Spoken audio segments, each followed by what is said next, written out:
Donc là, on approche la troisième thématique, un peu la culture de l'entreprise. Mais avant, justement, Bernard, on va parler de la révolution de l'IA dans la communication interne.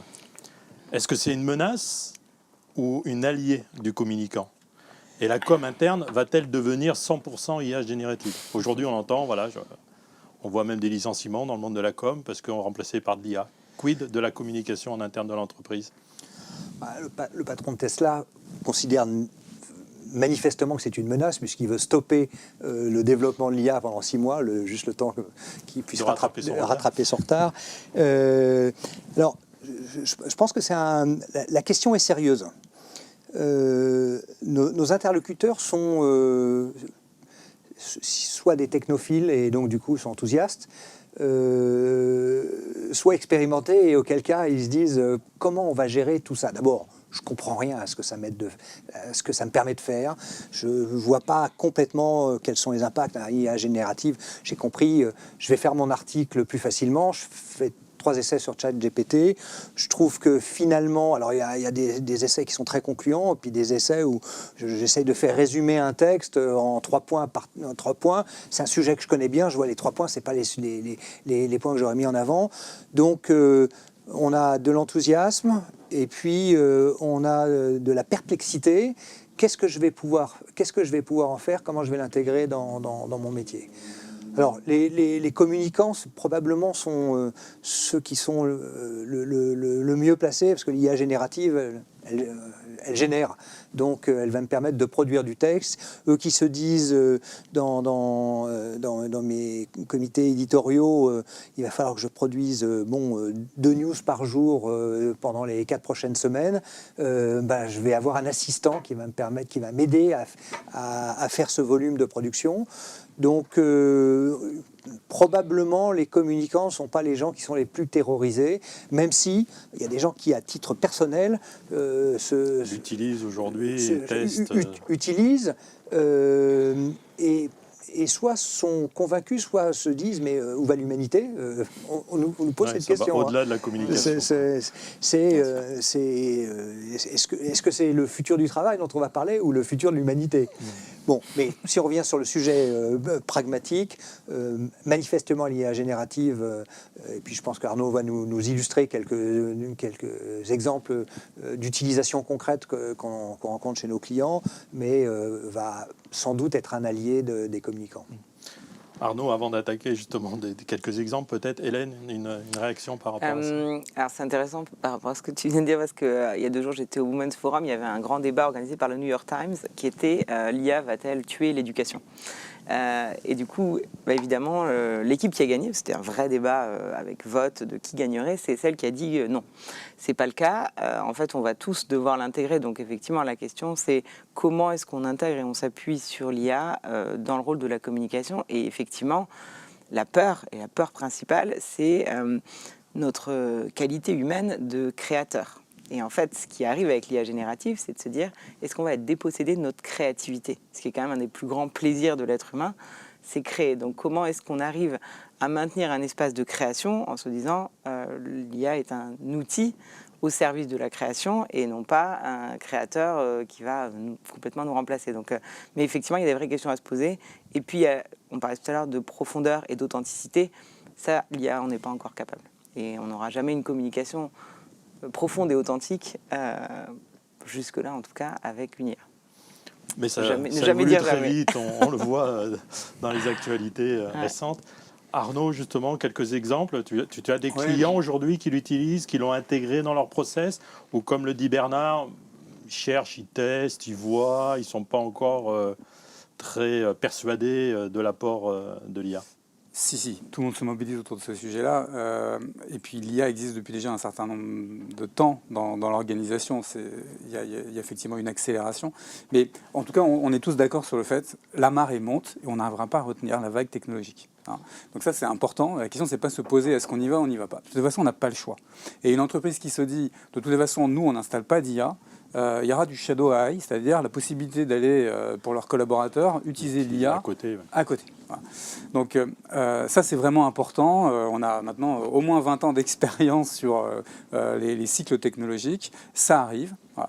La deuxième chose, je pense, c'est que toutes les prédictions on est dans un monde tellement incertain, tellement un peu chaotique. C'est-à-dire qu'entre une IA qui apporte du bien ou une IA qui apporte du moins bien, il ne faut pas grand-chose. Et comme il y a de multiples facteurs qui vont entrer en jeu, moi je pense que la meilleure façon d'aborder le sujet, c'est de se questionner, ni avec un enthousiasme débordant, pifiou, ni avec un scepticisme qui fait que voilà, on n'y croit pas et on n'essaye pas d'en tirer de la valeur. Il faut arriver à trouver un état d'esprit responsable par rapport à ça. Et donc oui, pour répondre à ta question, on a aujourd'hui, nos clients nous sollicitent là-dessus. C'est d'une part, comment est-ce qu'on peut amener un débat et élever le débat sur autre chose que de l'affect. Est-ce que j'y crois ou j'y crois pas? Est-ce que je veux ou est-ce que je veux pas? Est-ce que j'ai peur? Est-ce que ça me plaît? Voilà. Comment est-ce qu'on peut arriver justement à développer ces usages responsables? Et donc là, il y a les aspects, est-ce que la technologie marche vraiment? Est-ce que ça va vraiment nous aider? Est-ce qu'on n'est pas en train de se tirer une balle dans le pied? Est-ce que du point de vue éthique, on va être capable de gérer la chose? Du point de vue sécurité, il y a aussi les aspects environnementaux. Voilà, il y a tout un tas de questions qui se posent à nous. Et donc je vois moi aujourd'hui des clients qui sont de plus en plus affûtés pour traiter ces sujets-là. Et ça commence par donc acculturer les collaborateurs, parce que chacun à son niveau est confronté déjà à l'IA générative. Et il y a probablement des opportunités dans le cadre de leur travail à faire émerger et à explorer, accompagnés par l'équipe digitale, l'IT, au sein de l'entreprise. Et il y a des projets à mener. Et j'ai envie de dire, faut pas attendre que les concurrents ou que d'autres aient déjà fait la preuve que ça fonctionne, parce que c'est une courbe d'apprentissage. Donc chacun va se faire sa courbe d'apprentissage, et la manière dont on va l'insérer dans l'entreprise, ça tient aussi à cette démarche. C'est un chemin, en fait. Donc ce chemin, les entreprises ont vraiment tout intérêt à le démarrer dès maintenant. Et donc c'est ce qui se passe. Après, pour répondre à la question de quelques cas d'usage, les cas d'usage, vous le voyez à travers vos applications qui sont en SaaS. Donc ça va de... regardez, LinkedIn maintenant propose de nous aider à rédiger des messages. Je prends les outils des communicants. Moi, mon outil d'emailing me propose de reformuler mon objet ou certaines parties de mon message. Les outils de création d'images nous proposent aussi de l'IA. Alors moi, j'ai un de mes collègues qui m'a repimpé sur une... Il a fait ça devant moi en 2 temps, 3 mouvements. J'étais en train de parler avec les mains devant, il m'a mis le buste droit, etc. Mais c'est propre. Donc effectivement, ça révolutionne petit à petit nos activités quotidiennes. Voilà. Et puis sans parler de choses plus intéressantes, qui vont avoir plus d'impact sur la connaissance. Si, par exemple, cette interview et le script est produit automatiquement, bien indexé, c'est beaucoup plus facile de partager ce qu'on aura dit avec d'autres que si on le laisse en format vidéo. C'est plus facile d'interroger une base de connaissances aussi si on a une gentille IA qui est capable de nous faire sans hallucination, c'est-à-dire sans erreur, une synthèse de ce qui a été produit par plusieurs de nos collègues. Donc ce que tu dis, c'est n'ayons pas peur de l'IA, elle est là de toute façon. On ne peut pas passer outre, mais plutôt il faut l'appréhender, la comprendre, savoir l'utiliser à bon escient et éventuellement donc l'intégrer à nos outils pour que ça nous apporte une aide. Oui, et juste le premier mot, c'est pas une question de peur ou de pas avoir peur. C'est de toute façon elle est là. Voilà, c'est un fait. Voilà, c'est ça. Mais aujourd'hui, beaucoup de gens ont peur de l'IA parce que voilà, il y a beaucoup de fantasmes autour de l'IA. On se dit ça y est dans 5 ans. De ce registre peur ou pas peur. C'est pas ça le sujet. Elle est là, et comment est-ce qu'on peut arriver à l'appréhender de manière responsable. Voilà. Alors, sur le sujet de la peur, c'est un sujet qui revient quand même très régulièrement dans nos échanges avec nos interlocuteurs. On a 2 craintes qui sont évoquées. La crainte, c'est l'effet de l'IA sur l'emploi. Et la deuxième crainte, c'est la fuite du capital de l'entreprise, du fait de la capitalisation de l'IA sur, quand je pose une question, ça s'agrège au savoir de l'intelligence artificielle. Et si jamais je commence à dire, je voudrais bénéficier d'une recherche intelligente, donc j'expose l'ensemble de mes documents internes au moteur de recherche, aidé par l'IA qui va créer toutes les métadonnées, en fait mes documents, ils passent dans le domaine public. Il y a eu des cas récents qui ont été évoqués sur le sujet. Donc Arnaud a raison, c'est-à-dire la peur n'évite pas le danger. Donc ce qu'il faut comprendre, c'est quelle est la nature du danger. Donc là, on a des débats intéressants chez nos clients sur les fournisseurs d'IA s'engagent à quoi. Quand on travaille avec des administrations, on nous dit l'IA c'est comme le reste, on a besoin d'avoir des offres souveraines. Il y a un certain nombre de garanties.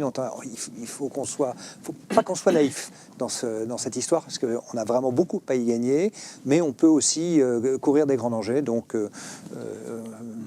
il faut adresser ces sujets. Et si on revient sur des éléments concrets, puisque nos interlocuteurs sont les départements de la communication pour commencer, nous on est en train de mener des POC, des expérimentations où à partir d'un PDF, je prends un manuel utilisateur qui est en PDF, je génère automatiquement une capsule vidéo d'1 minute. Je la fais parler, le fond d'image, je vais aller le chercher dans une banque d'images ou dans une banque de films. Le montage est fait automatiquement, le script est généré automatiquement, il est vocalisé dans toutes les langues que je veux. Et donc quand je suis communicant, je me dis mais c'est magnifique, j'ai un communiqué de presse, je le transforme en capsule, je le mets sur mon intranet, il est dans toutes les langues. J'ai mon patron qui a fait une intervention au JetSpot Summit, je prends la partie de son intervention, je fais du speech to text, ça se transforme en script, le script je l'indexe et puis je refais des capsules. Et donc voilà, j'utilise la communication de mon patron comme un élément d'information, j'insère dans ma communication. Enfin, il peut y avoir des utilisations qui sont magnifiques. Ça ouvre aujourd'hui je pense que ça, des possibilités importantes et nouvelles. Et ça ouvre, je pense, ce qui a toujours fait rêver, quand les responsables de communication pensent à leur format de communication, ils disent la vidéo, c'est quand même le truc qui est le plus facile à consommer.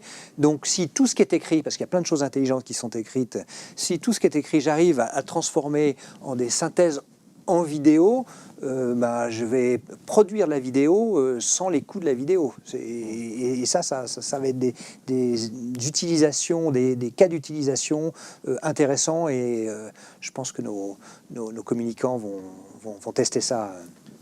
Merci. Hélène, du coup, en réaction par rapport à ce qui s'est dit, et puis ça mènera sur la troisième et dernière thématique autour de la culture de l'entreprise. Ouais.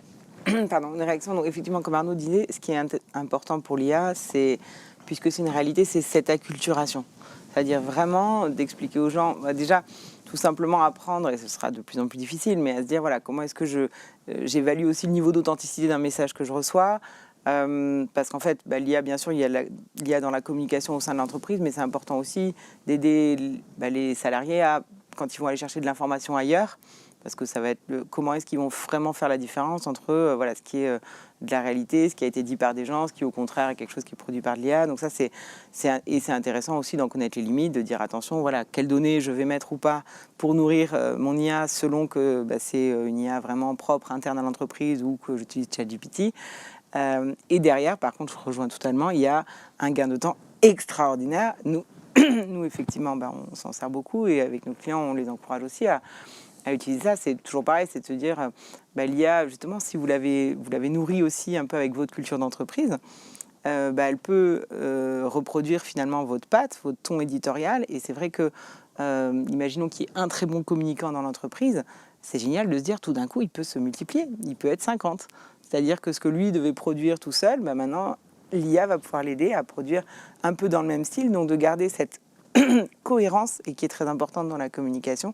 L'IA peut avoir cet effet des multiplicateurs, et effectivement, c'est génial de se dire, par rapport à ce sujet, j'avais vraiment en tête ce type d'image, je demande et je l'ai, quoi. Ça, c'est quand même extraordinaire. Et si on revient à ce réseau de contributeurs qu'on voudrait avoir dans toutes les fonctions, dans les métiers de l'entreprise, et non pas une contribution qui est animée uniquement par les communicants et la RH. Si mes contributeurs... Alors les communicants nous disaient « oui, mais les contributeurs ne savent pas écrire, donc ça nous ça nous consomme un temps infini à faire en sorte que les messages soient un petit peu homogènes, qu'ils soient syntaxiquement corrects. Si on a d'IA et qu'on apprend aux gens à utiliser l'IA, leur savoir, parce que ce qui est intéressant, c'est que le savoir est dans les métiers. Et donc, le savoir va pouvoir être partagé beaucoup plus facilement. Donc voilà, l'IA, au service de l'entreprise, va aider le communicant à étendre son réseau de contributeurs et donc va rendre l'ensemble de ses utilisateurs plus satisfaits.